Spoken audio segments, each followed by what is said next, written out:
Salutations, everyone. Welcome to another edition of Do or Do Not. And I promised you guys I would talk. Ooh, I just tripped over a brick. How awesome is that? There's your don't. Don't trip over bricks while holding an expensive iPhone 4. Anyways, it's time for our movie review of Black Swan. We're gonna start off here with a do. Definitely go see this movie. I don't know that I can say you have to see it in the theater, but you're going to want to see it because people are going to be talking about it, and people already are talking about it. People will definitely be talking about it once the Academy Awards rolls around and the Golden Globes and all that stuff. Darren Aronofsky. If you're not familiar with that name, it's probably because you don't like good movies. Anyways, I'm a movie snob, and everyone knows it, and I'll be the first one to admit it anyways. He is the director of... His first movie was Pi. He did Requiem for a Dream, which is the best anti-drug movie that no one can ever see because it's extremely graphic and violent and dirty and all those kind of things, but it's an amazing film. Then he went on to do The Fountain, which my friend Damon classifies as a beautiful failure because it's a great movie. The acting is amazing, the visuals are amazing, the score is amazing, except for it just doesn't work. It's not good. And then he did The Wrestler, which was fantastic, great. And so we've kind of come back to Black Swan, and it's described as a psychosexual thriller.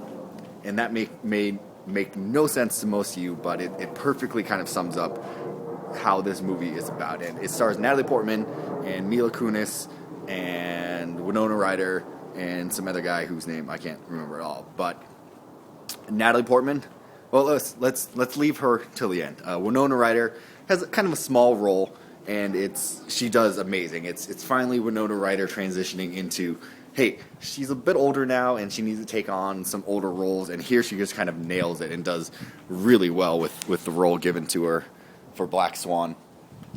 Then we have Mila Kunis, who I'm not a giant Mila Kunis fan, but I would have to say she plays the part perfectly.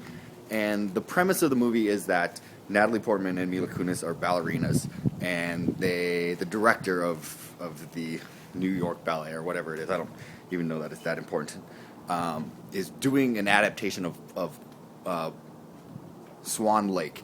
And I guess the premise with Swan Lake is there's two swans, and they're evil twin sisters of each other, and they're usually played by two separate ballerinas. But this director has decided he wants the same girl to play both ballerinas. So it's kind of set up as a competition of who, between Mila Kunis and Natalie Portman, who is going to be the prima ballerina for the new production of Black Swan. And Mila Kunis does it well. She gives a good performance, and she ain't that too bad to look at. And then we come to Natalie Portman, and the way I said in the True Grit review that the little girl was going to get nominated for an Oscar, I would be very, very much willing to put money down that Natalie Portman will win the Best Actress Oscar, and I'm sure we'll do an Oscar show later on. So her performance is fantastic. Her character has this depth, and with all Aronofsky movies, like there's this internal struggle, and she has to go about figuring out a way to channel both of, or how to struggle with playing both the White Swan and the Black Swan. And that's not a spoiler. It doesn't really ruin the movie. But she does this amazing job at conveying this internal struggle and conflict. And a lot of Aronofsky's movies are about struggle and conflict and growth and how you overcome these challenges. And there's just this one moment where Natalie Portman's running through like a subway or backstage, and she just has this look of fear, and she whispers so delicately and softly, and it just blew me away. It was great. The visual effects in this movie are fantastic. They do some really interesting things with the way they shoot the movie, and Aronofsky's been known to do that. Kind of the fact that I have a camera and like it's stationary with me was kind of how he set up a visual style in Pi, and it transitioned over into Requiem for a Dream. I'm not going to ruin much more than this to say go see it and get your mind. It's really kind of just blows your mind in a lot of respects. It's rated R, definitely, for sure, for a lot of reasons, for some bit of sexual content, and I don't even know language. I did see this movie on Christmas Day with my mom and my sister, talk about awkward. That's a don't. That will be our don't for today. Don't go see psychosexual thrillers with your mom and sister. So go out there, check it out. I don't even know that I want to say much. What did you think? What did you guys think of Black Swan? I want to know.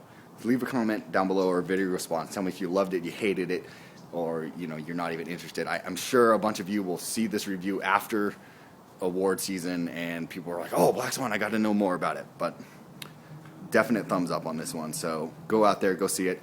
So do subscribe up above. Do follow me on Twitter, Andrew Seeley, and don't go to psychosexual thrillers with your mom and sister on Christmas Day, and don't trip over bricks. And let me leave you with one final thing over here before we go, is this little, look, there's a little turtle. It's a white little turtle. So do appreciate little white turtles. Tune in next time, and we may review a game, or we may review Tron, or we may review some headphones. I'm not even sure yet. We'll see. So, adios.